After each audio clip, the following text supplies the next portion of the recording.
Well, greetings, viewers, and thanks for tuning in today. Another episode of upgrading the green 3rd Gen to be more user-friendly on longer trips. Some of the things I did that I didn't like was that drawer system back here. It made my truck squat, so I investigated the drawers. They kind of became a catch-all in the other truck, and I just threw everything in there. If you take a bunch of stuff out, then they rattled around on daily driving. Didn't deem it necessary. My issue, though, I don't like that either, so I'm going to figure out some storage here. I'm going to do some interior upgrades. I got carpet, a nice set of carpet. I got some nice fender covers for the back that aren't cut. I'm going to have to take the panels off. I got one of those nicer cup holders. I'm going to make a modification for my window switch to put it here because I like it there. And I'm going to put the e-brake and switch it around. So I've got all that coming up. That little cup holder thing that I attached to the side of the console, that was kind of comical. It pulled one of the metal thingies off. They didn't stick once it got cold. And it sloshed around my soda. It's too heavy. It slid down. It was pretty dumb, but I still like the idea, and it'd still be nice for when you need to put your can down up against the truck when you're just, like working on it or something. So I'm keeping it, but it isn't working in here. Probably do that seat cushion swap thing. So interior upgrades today. I do have a different, wow, the glare from the snow. It's so rare to get snow around here. I may have to close that door. But I'm going to change out the stereo. So I'm going to take all the door panels off, put some speakers in, put a new stereo in, carpet, do something with the seats, console, big interior upgrades today. Then I've got some other things.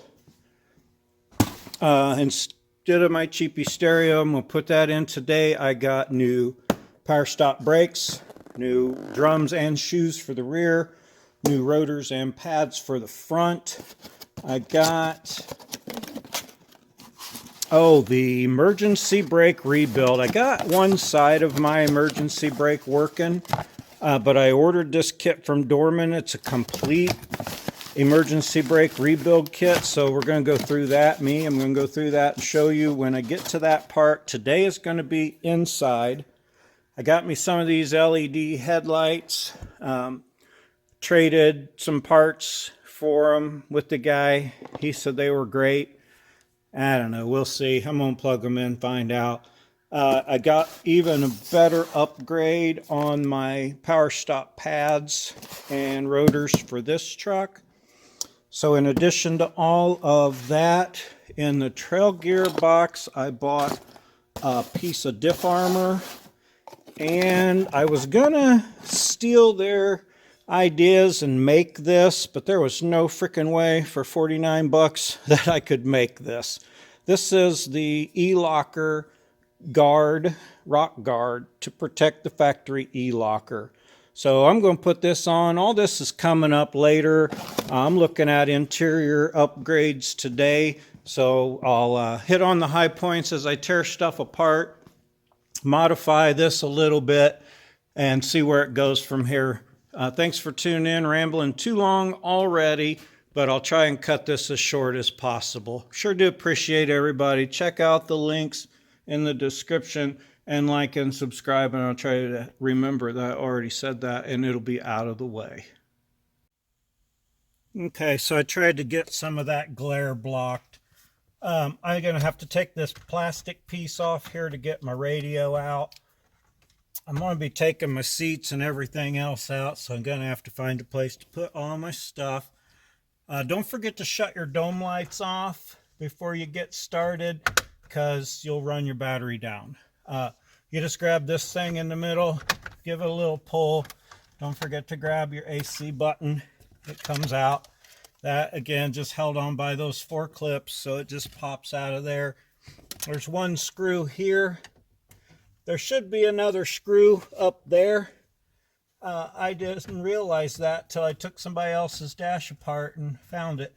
But I only have the one screw in mine, so you just grab this. I start at the top with it with my little hooker tool here.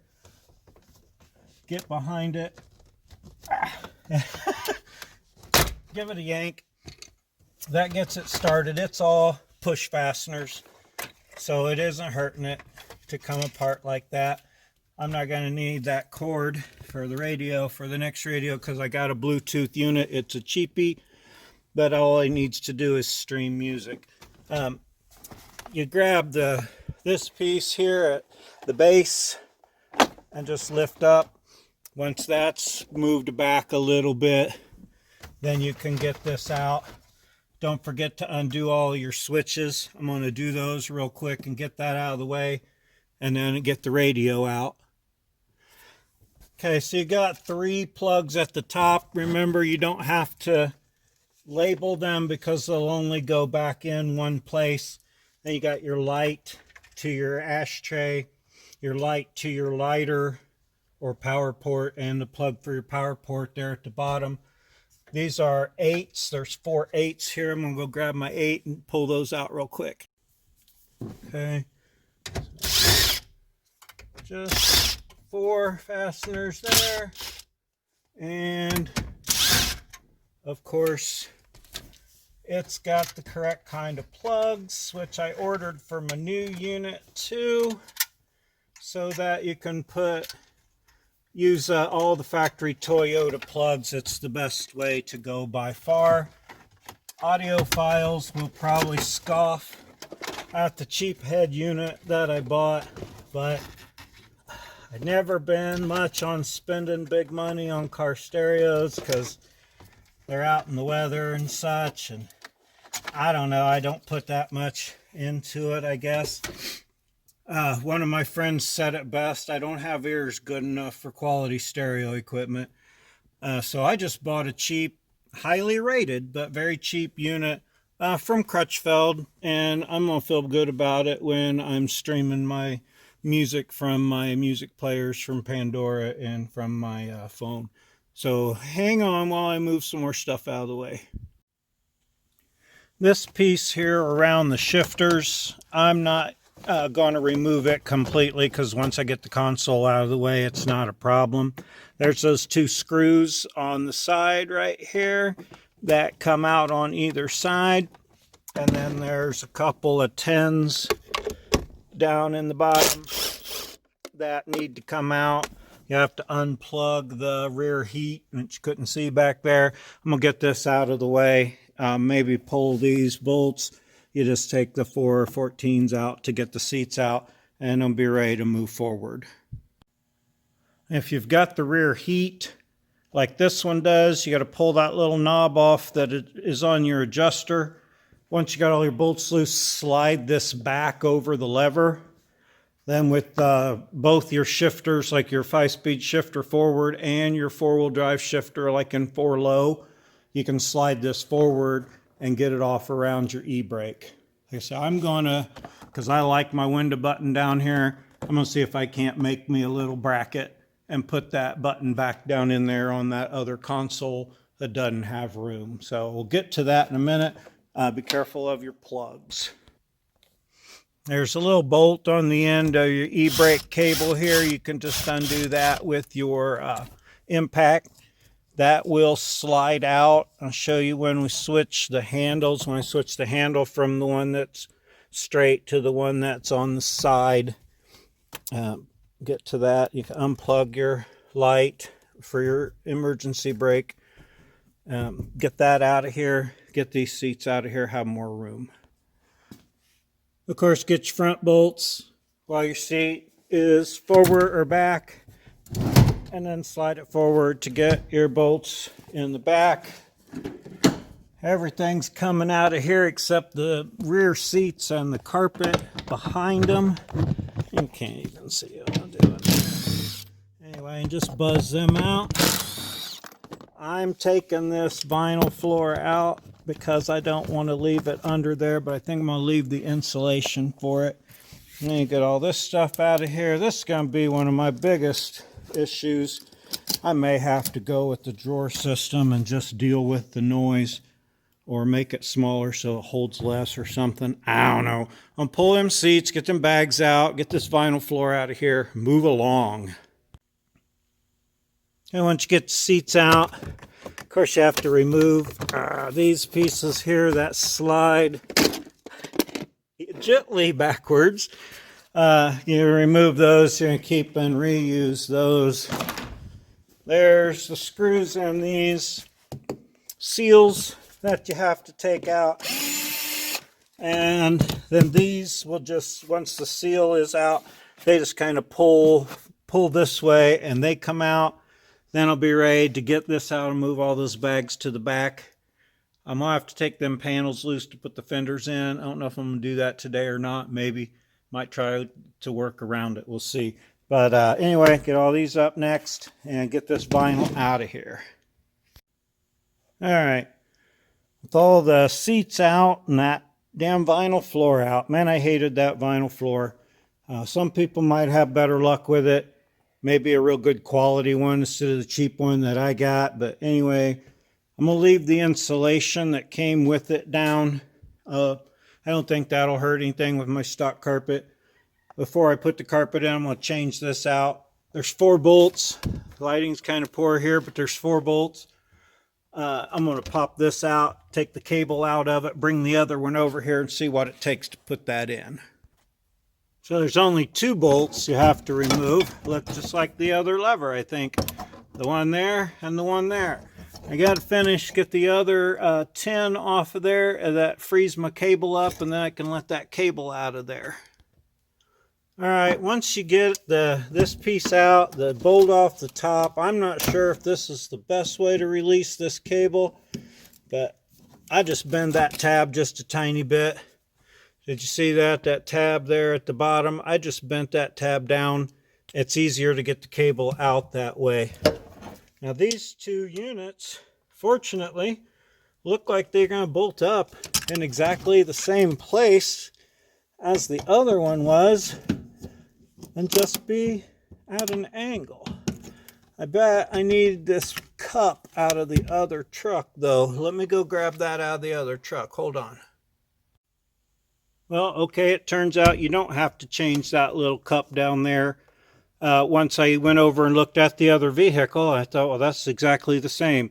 So I went ahead and put it back in and adjust your, you can use your adjusting nut there. I run my cable all the way down because like I said, I'm going to be rebuilding this at the back. So I want my cable fully adjusted in to start, I think.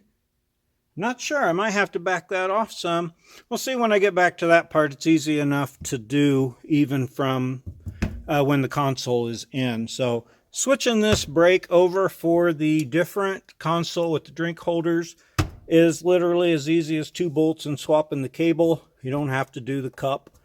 If anybody says you do, they're wrong, because you can see right there. It fits. It doesn't hit. I like it. So moving on. That's changed. That was easy. Going to put my carpet in next and be ready to put this interior back together. You got to pop these side pieces off that go here below the seat belt and the B pillar. They're real easy to get off once you got your door sills off. They just have some pin or some push clips on the back of them. Just grab them at the top and pull off, easy enough. This carpet, since it's Toyota carpet that was in another vehicle, is basically falling into place. Let me finish that. Like I said, being factory carpet, that practically just fell into place. Fit really nice. I'm gonna vacuum it before I put seats in, maybe, but I'm happy to have the carpet back. I was really not impressed with that vinyl floor at all, especially in the winter time. It was so cold and brittle. Anyway, I didn't like it. So everything's going back in just fine. I'm gonna have a nice console with cup holder, nice carpet, and another stereo. So I'm gonna move along, put my door sill trims back and my console stuff back. Pretty cut and dry, just reversing the process. Okay, well, I'm doing all this trial and error, and I didn't realize that you have to change this bracket, though, for the e-brake to work, because the new console is different. One screw there takes that out. 3 tins right here takes this out. You want to fish all them screws out, of course, and then you can see there's just a little bit of difference in the size of the bracket, but it mounts the console in a different place. So got to have that. I didn't know, now I do. Got my button rigged up. I'll show you that here in a minute. Okay, see how nice that's going to be. Having my cup holders in, I'm excited. I think it turned out pretty well. Everything's going together fairly well. I didn't want to move my switch, so I put it down here. I made a little cover. It doesn't fit real well. It's kind of ugly. I'm going to cover it. I got to fix the top, but my button is still there. It'll work for now. It doesn't look bad in passing, and you never use that little cubby in these anyway. But boom, console. Don't forget to change that stupid bracket. But it bolts too, because I didn't investigate anything and I just tried to change it, and man, did I fight that thing before I realized it's that stupid bracket. Another thing to watch, the Toyota VIP security system is aftermarket. It's not aftermarket, it's Toyota, but it's installed at the dealer, not the factory. And they run the wires down here, right where the holes are, where you put these clips through. So you kind of got to watch and fish that wire. So that's my only real tip for that. Put these seats in. This will be about buttoned up, and I'll do a quick thing on that radio. Okay, so just about buttoned up. Put all my stuff back in. I got to put the radio in and put this piece back on here. I got the right kind of connectors and the plugs, so I could just plug it right back in. It's plug and play. But on the side of it, you have to have these 2 staggered pieces that go on here, and I took the freaking radio I just had in here out and gave it to somebody, and they've already come and got it, and now I don't have those brackets, so I don't have those. I'm gonna have to make those. Then I'm gonna put the radio in. As far as doing the speakers go, this has gone on way too long. I'll tear the doors apart and do a separate speaker video for install, because I don't want to mess with all that now. It's cold as anything out here today, and I'm done. So vacuum, still got to decide where I want to put the stuff, but I got the carpet. I still got to figure out where I'm going to put all my bags and things, but that'll come to me, hopefully, as I'm going, and I'll come up with something. Be careful with your doors, too, because I scratched the shit out of my back door with my seat when I came around with it to put it in here, because that's just what happens when I do shit. So anyway, thanks for watching today. Hope that you learned a little bit about interior revamp. I was going to show you on swapping a seat cushion, but all you got to do is take these plastic covers off on both sides, and there's 2 bolts on each side for the cushion. I switched the cushion out. I forgot to show that. But it's super simple. There's a couple screws that hold these plastic pieces on. There's just 2 bolts that the cushion just bolts to the frame. So I bought them hog ring pliers, didn't even need them. I thought I was going to have to change cushion and fabric, but it just unbolts. So anyway, interior fresh, mostly done. Make me some brackets for my radio, and I'm out of here today. Sweep this thing out. Appreciate y'all for tuning in. Have a great day, and I'll get you when I get the next step going here.